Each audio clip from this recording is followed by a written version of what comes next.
Good morning, everyone. Thanks for being here. Happy to have everyone. This is our second in a series that we're doing, starting with beginning concepts in monitors as our bi-weekly mini masterclass. This one is going to be about wedges and fills versus in-ear monitoring. Something that's near and dear to my heart. I've spent a lot of time and effort converting people off of wedges and fills for reasons that that we'll get into. So what's the story here? We're basically talking about big speakers versus little speakers. Obviously, there's a lot of difference between a large moving coil dynamic speaker in an enclosure sitting on a stage powered by a large amplifier versus basically what amounts to headphones or earbuds.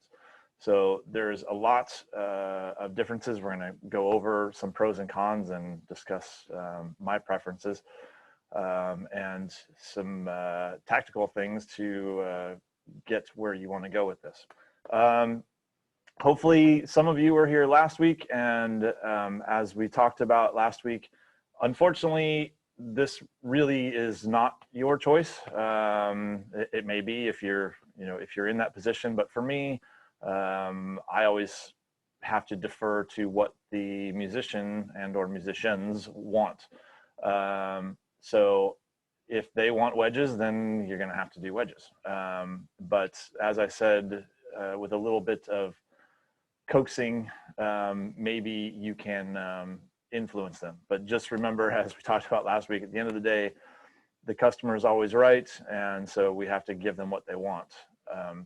So it's their choice, but if we can have a healthy conversation with them and talk about the benefits of making a change off of wedges, then you can hopefully improve the show for everyone. It is their show at the end of the day, and I think I discussed last week that if you approach the topic with the gentle vibe that this is what's best for you, we're going to try and work on your performance, but also it's going to have an outward effect on the experience for the audience. So let's look at some pros and cons with this. I'm going to talk about wedges and fills first. Some cons with wedges and fills: they are very loud. They are disruptive to front of house.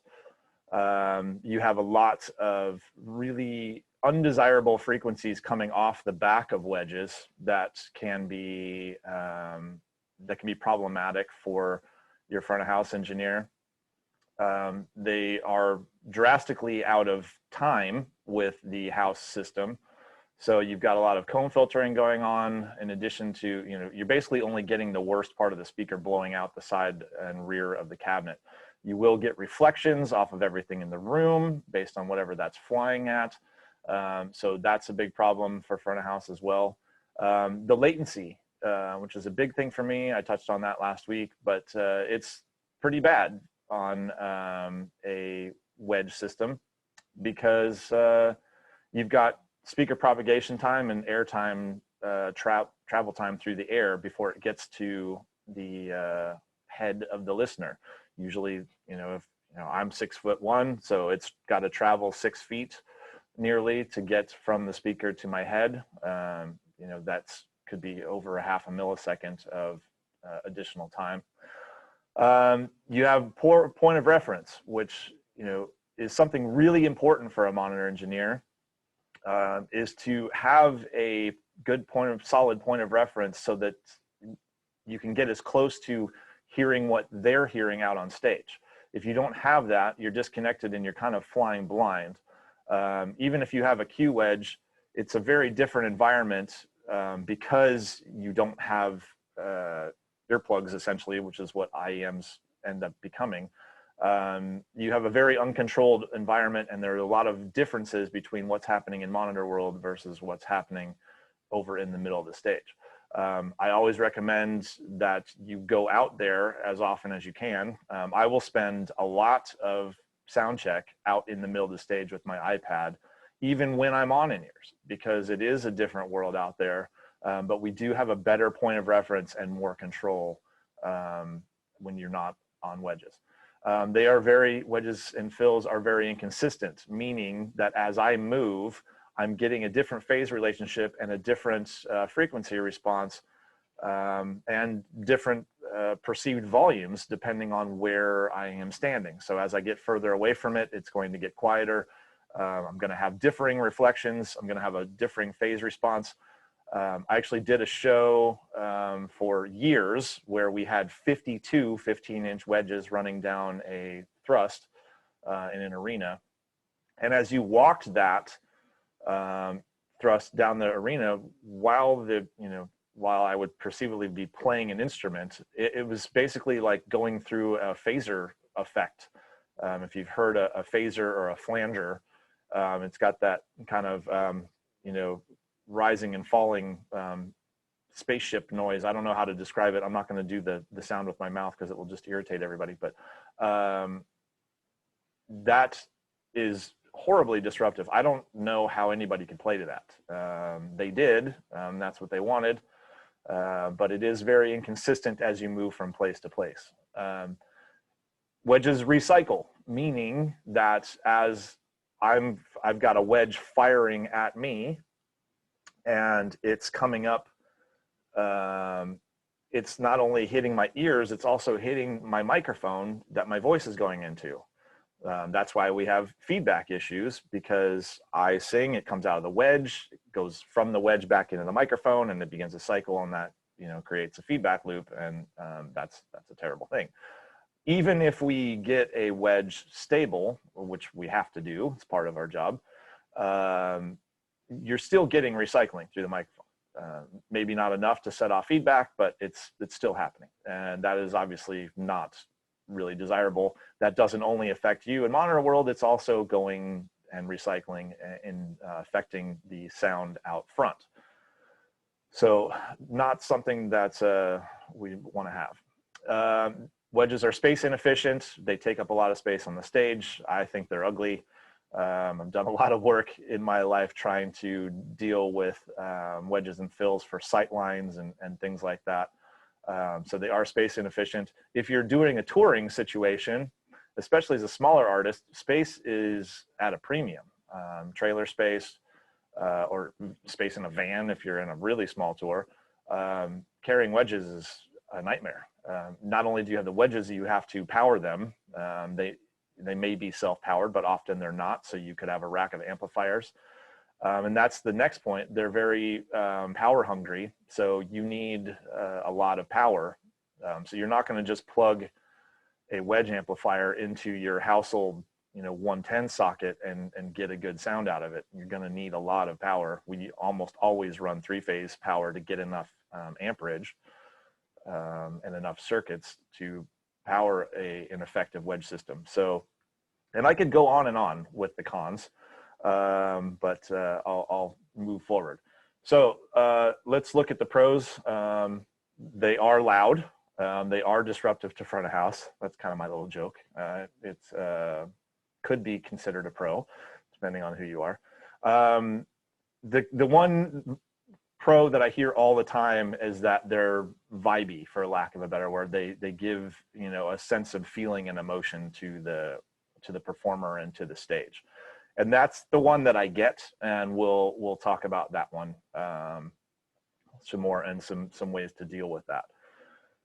So IEMs, if we look at switching over to in-ears and what are the pros there, they are loud if you need them to be.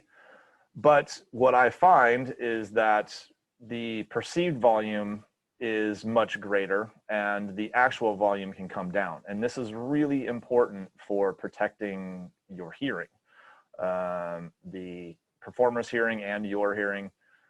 I don't think that I would have the level of frequency response in my ears left if I had been doing wedges all of these years. I was lucky to be able to switch into doing mostly in-ears fairly early. So it can feel loud and but not actually be as loud as they're translating that to being damaging to your hearing as a wedge system. And because you're essentially wearing earplugs, you are cutting out a lot of the ambient noise, of the actual snare drum, which is a very damaging instrument. It's very transient and has a lot of energy. So things like that would be normally smashing you in the ears, in addition to your wedges, are nearly eliminated. Most in-ears, if they're custom molded, give you around 26 dB of gain reduction. So that's basically like an OSHA earplug.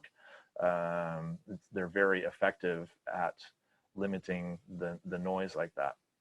So the point is, though, you have a lot more control. You can turn things up or down without interference, without as much room reflection. So it gives you a lot more control over the volume without having to compete with everything else on the stage. They are not disruptive to front of house at all. I'm yet to hear an in-ear mix that could be heard from front of house. So for people try, but that one hasn't been an issue. They have much better latency because you have a very small travel time from the actual earpiece into your ear canal. You're dealing with millimeters instead of feet or meters. So you have a much lower latency, and you have a lot less disruption that you get with sound traveling through air. So, and you have an excellent POR, point of reference, that I mentioned before.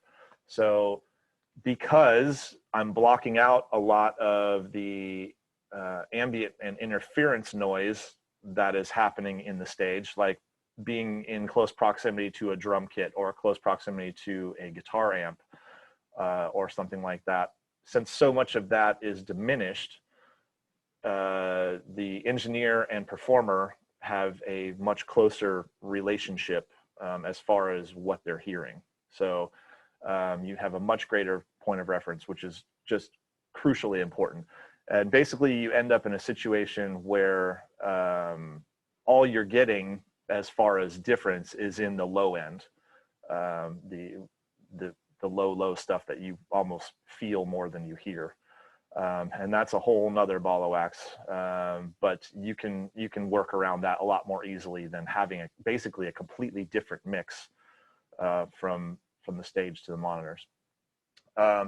So there's a lot of pros there. The cons, I would say that there's none if done properly, but the cons that you're going to hear are all basically the minor variation on a theme. And what I hear all the time is that the performers don't want to be on in-ears because they are lifeless, or I feel isolated, or they have no vibe, or they can't do this, or they can't feel that. I'm not saying that it's invalid, but all of that, in my humble opinion, comes down to them getting a bad mix from an ineffective engineer that hasn't put in the work into getting them what they need. And as we talked about in the last class, that's our entire job, is making sure that they get what they need. So this takes a lot. I'm not smashing on anyone because this is very, very difficult. I'm certainly not going to say that I've perfected it, but I have learned some tricks by listening to musicians and having a brainstorming session about these issues, and just trial and error and lots of failure over lots of years, that you can solve these problems and you can get past it and you can give everything that you need. And I know that because I have been able to take people that said that they would never ever perform on in-ears because it was terrible, and convince them to try it, and end up in situations where they were saying that I changed their life and I saved them, and that they never imagined that it could be this good. And it really is that dramatic. I can't even tell you how many like enthusiastic hugs I've gotten from musicians once they get over that hump with in-ears. And sometimes it can be difficult. And that's where a lot of what we talked about in the last session is where the psychology comes in, and it's just reassurance and building that confidence and earning their trust will make this a doable task for you. So the lifeless and isolating, well, the lifeless comes down to the mix. Okay, so a good stereo mix with things well placed and with sufficient energy behind it, you can completely kill that lifeless argument. The isolating one, I mentioned this in the last session. The most important thing that I feel that you can do for most performers, especially really energetic performers that vibe off the crowd and things like that, is to do ambient mics. And when I say ambient mics, I don't mean crowd mics. I personally don't do crowd mics. I don't see a lot of point in it. Unless no one's clapping, you shouldn't need crowd mics. The crowd goes into everything. They're the loudest thing in the room. They're often louder than the PA system, especially with modern pop artists. So what I do provide is ambient mics. So, and I'm going to do a whole session on this because it's more than I can do in here. But what I try to do with my ambient mics, instead of just putting shotguns out in the corners of the stage a million miles from everything, trying to pick up the PA, basically, I strategically place microphones around the stage to pick up ambience. And that where and how I do that and what microphones I use will vary wildly based on the situation. And again, I'll have to save that for another time when I have more time. But by doing that, what I'm trying to accomplish is pretending or simulating not having in-ears in. So I'm trying to use those microphones to capture what they would be hearing if they weren't wearing in-ears. But then I have control over how much they get of it, when they get it, and it also gives me back my point of reference because I'm getting the same thing that they're getting. Instead of them having unplugged ears and being in the middle of the stage, it's coming to me and then I'm sending it to them. So we all have the same thing and I get my point of reference back. So that deals with the isolation factor.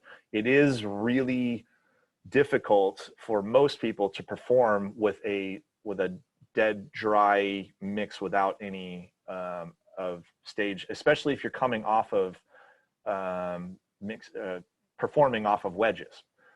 When I'm switching someone off of wedges, what I do, my kind of secret sauce, is that they basically get most of their mix is coming from the ambient mics, and then I'm just supplementing where I need to. You know, I've done mixes for lead singers where it was nothing but the ambient mics and their vocal, and they were super happy with it.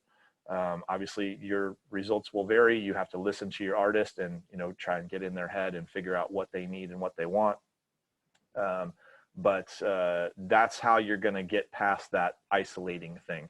They can hear the crowd. They can hear the kick drum pedal squeaking behind them. They can have conversations with people without having to pull their ears in and out all the time. If they are a band and that, you know, communicates, hopefully you're lucky enough to play with a band that actually communicates and plays as a band together. They get all of that interaction back by having effective ambient mic placement. So that gets you your isolation and your lack of vibe back. So by working on the mix, spending time listening to the artist, trying to get in their head, you can conquer all these issues. And the way that I will start is I will go out there and I'll have the band play, and I will go out and stand where my artist is going to stand without in-ears in.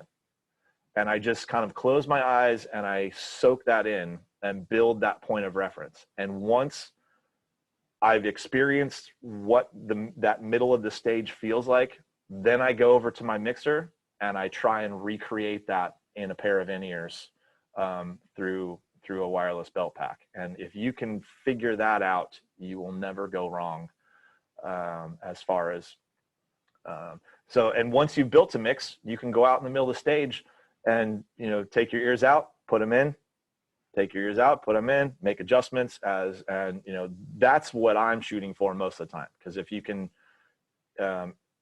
get that as a starting point, and then you can just, you know, give them that and then just pound them with vocal over the top of that. Most singers will be overjoyed with that. You know, again, I can't generalize, but, you know, just as a starting point, that's a good place to be, especially for someone coming off of Wedges.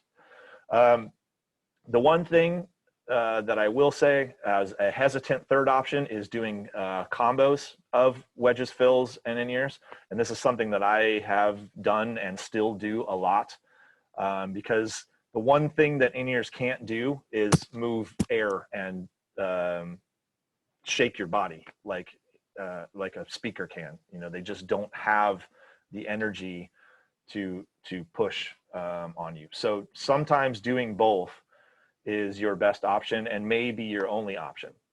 The one thing that I will say about this is that it does give you an opportunity to, when you have both, use them as a team. Don't do what you would do with Wedges alone.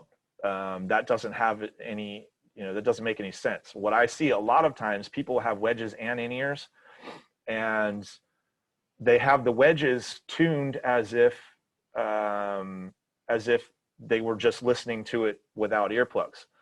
And there's no point in that. And you're creating a lot of interference on your stage for no reason. So what do I mean by that is all of the high end, anything above like 500 Hertz doesn't need to be in the Wedge because they're not going to hear it. It's only in their in-ears. I mean, their ears are plugged, so they're getting all of that information and more from their in-ears. So there's no point in having it in the Wedge because they're not going to hear it anyway. It's just causing front of house problems. It's recycling into your microphones. It's a potential for feedback. All of those kinds of, you know, cons of the Wedge that you can very quickly eliminate by just rolling all that stuff off. What I will sometimes do, I did mix a band where the lead singer would go into the crowd and sometimes come back out without his in-ears because somebody had ripped them off of him.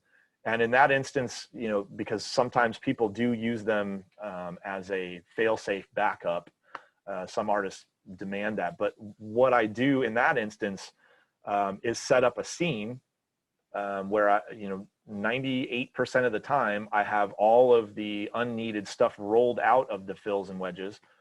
And then if it's basically like an oh crap key, if I see their ears, you know, have an issue or they get ripped out of them or whatever, I can smash the oh crap button and then the wedges come on full range suddenly. And that is an effective way to deal with that situation. So if you're going to do both, keep that in mind. A lot of times I will do in-ears and then just subs, where you can just give them a lot of that low end energy to get that vibe back. You can shake the stage. We used to get plenty of that from front of house, but now a lot of systems are doing a lot more steering with the low end. It's kind of a pet peeve of mine. A lot of engineers are steering the low end lobes over into the wings, which is exactly where I'm standing, which is very irritating, but you know, you have to be a team player and that's part of the deal. But they're not getting a lot of sub energy in the middle of the stage anymore, potentially. So you can give that back and, you know, put the dance vibe back in the stage by just having subs. They will obviously interact with front of house, but you can do some timing and you will get less interaction than you would. Did I freeze? You'll get less interaction than you would otherwise. Looked like I froze for a second. Hopefully you didn't miss too much. In case you did, what I said was that if you do in-ears and subs, then you can limit that interaction, you can limit the recycling, you can limit the potential for feedback, but still get that energy back. So again, it just comes down to listening to your artist and thinking outside the box. But I can assure you, if you put in the work, I firmly believe that anyone can be convinced and be happy on in-ears, and it will improve the overall show. It will improve the longevity of your hearing and your artist's hearing, and it will just make for an all-around better experience for everyone. So, all right. I do have the chat running if anyone's got questions, or if you want to chime in on the microphone, knock yourself out. Anybody have any questions? No? Okay. Well, I hope you got something out of it. I appreciate you all stopping by, and make sure you check out next Wednesday with Samantha. And I will be back after that with some more discussion of how to mix monitors. Have a great, hey, there you are. I actually do have a question. Okay. Well, it's more of a comment than a question. Okay. I first want to say thanks for this. It's really good information. It's really detailed, and it's really thorough in your kind of investigation and reporting of this whole situation, because with my experience, IEMs, you really are in a different world. It's very much a different set of rules to make the IEMs work than what a lot of engineers and a lot of people know and understand with how our ears work without them being plugged. Absolutely. It's definitely an art of its own. It takes some care and practice. So sorry. What I was thinking was, or what I wanted to say was, anyways, what I find in dealing with a lot of people who use IEMs is two things. One, an understanding. They need an understanding to be able to understand how the IEM world and that environment is different than what they normally hear, which you obviously explained quite well. But the other thing that I noticed too is, because you're in that environment, the ear has such a perception to hear the finest differences in volume between instruments. So when you're mixing on a console, you might move your slider, a half an inch or an inch to kind of make a difference in perceived volume. But with an IEM, that's completely such a drastic move in an IEM world, that because the ear is so sensitive to differences in volumes in that quiet environment, the mix for an IEM user is so important. Well, it's important, but I guess what I'm trying to say is it's sensitive. Yes, great point. Yeah, baby steps, small moves for sure when you're dealing with someone on in-ears. Right. And since you brought it up, I know I mentioned this in the previous class. I'm not sure if you were there, but when you have, that's cool. When you have someone on in-ears, you are responsible for their hearing. That's one thing that you have to take very seriously. You can basically instantly deafen someone if you're not careful with doing an in-ear mix. And so that's something you need to take very seriously. And thank you. That's a good point. When you are making changes, they need to be very, very small movements, because small movements do make a big difference in the mix. And also on that same point, that is something else that some artists don't like. They may not realize why they don't like the in-ear mix, but I think some of the times it just feels too good or too honest for them. And that's another time where I feel like when you just muddy it up with room reflections, a lot of times that makes them more comfortable, because it just feels more natural to them than, instead of being in it. Yeah, instead of being stuck in a booth. IEMs, they don't lie. They're very true and very raw. So if you go off too, they're very honest. You're not a very good singer to start with, you're going to really hear it, which is actually in a way a good thing, because it really puts an emphasis on the singer or the artist to improve in their skill and tell them, let them know where they may be a little weak, right? Yeah. Well, and that's, since you weren't here last week, one of the things that I talked about is the number one job for me as a monitor engineer is psychology and building confidence and trust in the artist. Right. And that's part of the trick of the job. And so if that means drowning them in reverb or ambient mics, or giving them, whatever it takes to make them feel comfortable and make them like their own voice, that it's a very fine balance. And what it really takes is just a lot of effort and a lot of listening, not only to them singing, but to what they have to say and what they're feeling and hearing. Yeah, totally. I think too, like for me, I come from the House of Worship background. And so I deal with a lot of volunteers who are scheduled on various different weeks and so on. So, I mean, in addition to all of what you're saying, these people typically have the capability to make their own mixes. So not only does it become an IEM world, but now I'm teaching them how to mix for somebody who has no clue, in order to get their IEMs to a place where they actually like it and it works for them. So it's because I mean, I do mix their in-ears a little bit, but for the most part, I let them take care of it. And then I come and help whenever they might need help, but it's a two-folded thing for sure. So something that I absolutely hammer on in the classes that I teach, no matter where they are, is virtual soundcheck. And it is absolutely as valid, if not more so, for monitors than it is for front of house. And I use it all the time. Sometimes it's very difficult to get anything done during sound check when everyone's there and there's so much stuff happening, and the performers are having to play and also try and figure out what's going on with their mix. And especially if you're in a situation like you just mentioned, where you're doing monitors from front of house, it's a very difficult situation. But if you record the sound check or service or the show, whatever it may be, and then play that back later, you can sit with just the artist, no distractions, and work on their mix for as long as you need, in different songs, in different parts of songs. So I do that all the time. I don't do very much when the band is actually playing all together.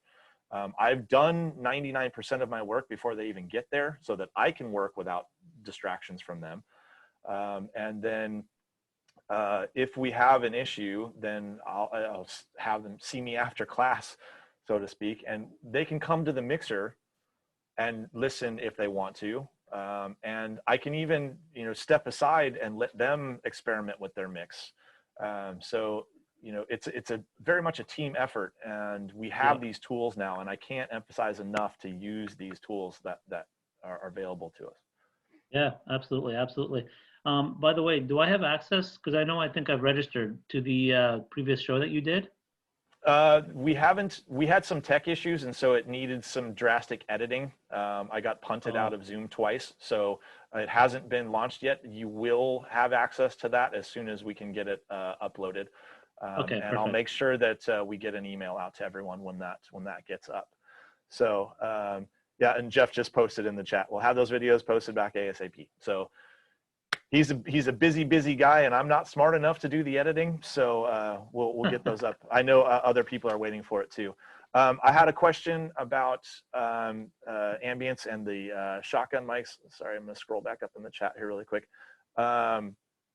I don't use shotgun mics, and as I said, the mics that I use and where and how I place them varies wildly based on the situation, whether I'm providing these microphones for one person or many people. I am going to do a whole session about this, because it's something that has really made an impact in my success as a monitor engineer. But to make a long story short, I shouldn't say I don't do shotgun mics. I don't make rules, but I generally don't do shotgun mics.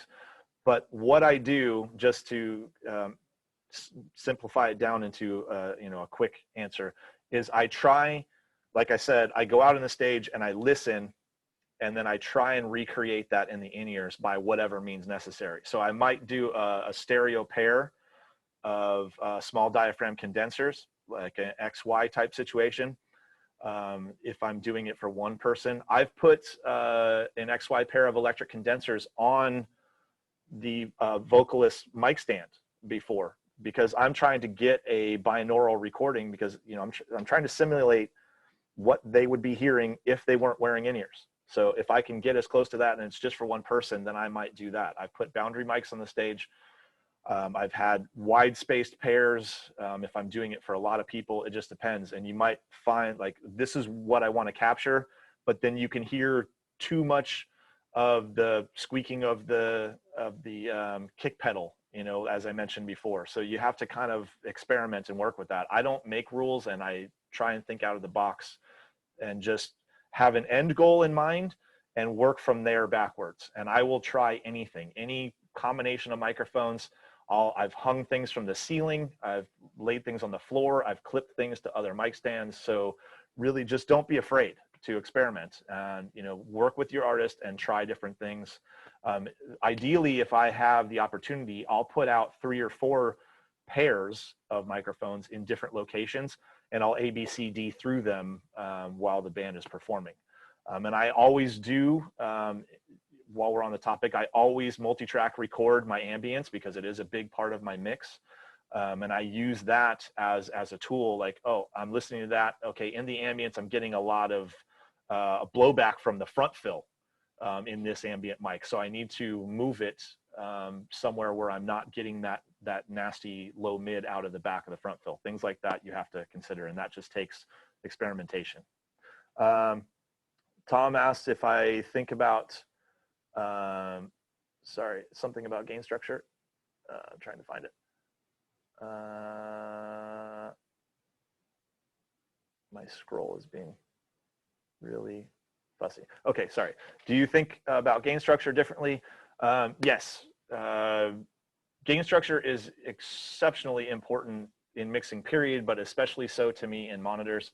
And I very much do it differently if I'm predominantly on in-ears, because I'm trying to maximize my gain path all the way through to where the actual earpiece hits the performer.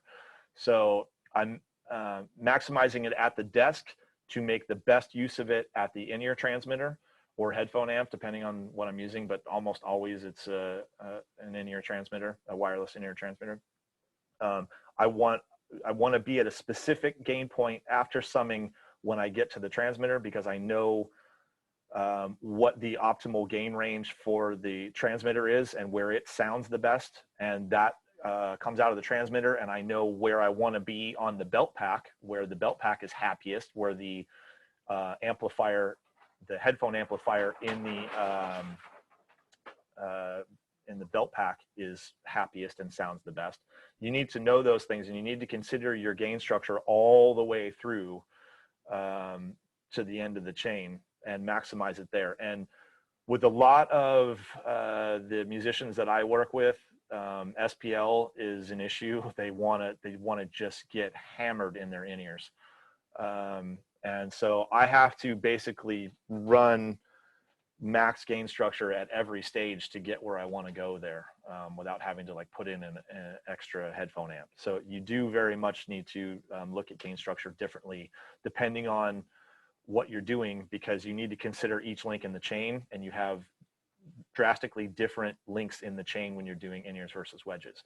And very commonly, I will duplicate channels if I'm doing wedges and in-ears on the same show, which I almost always do with my artists, because that's what they want. I will duplicate channels so that I can treat them differently, gain them, EQ them, compress them if necessary differently than what I'm doing for in-ears. And I think you do need to treat them as completely different animals. So hopefully that answered that question. Sorry, my scroll is being really difficult here. Okay, I think I've answered the rest of these questions. Les asked about boundary microphones. Yes, I have done boundary mics before. Probably wouldn't be my first choice, but I've done it where I had an issue with placement and sight lines and things like that. I had an issue one time where I had the ambient mics exactly where I wanted them, and the video director / show designer had a hissy fit because they didn't want to see those microphones in the shot, so I had to move them, which is ridiculous in my mind, but you know, you do what you got to do. So I don't put any microphone or any placement out of bounds when I'm trying to get where I want to go with ambience. Anyone else got questions?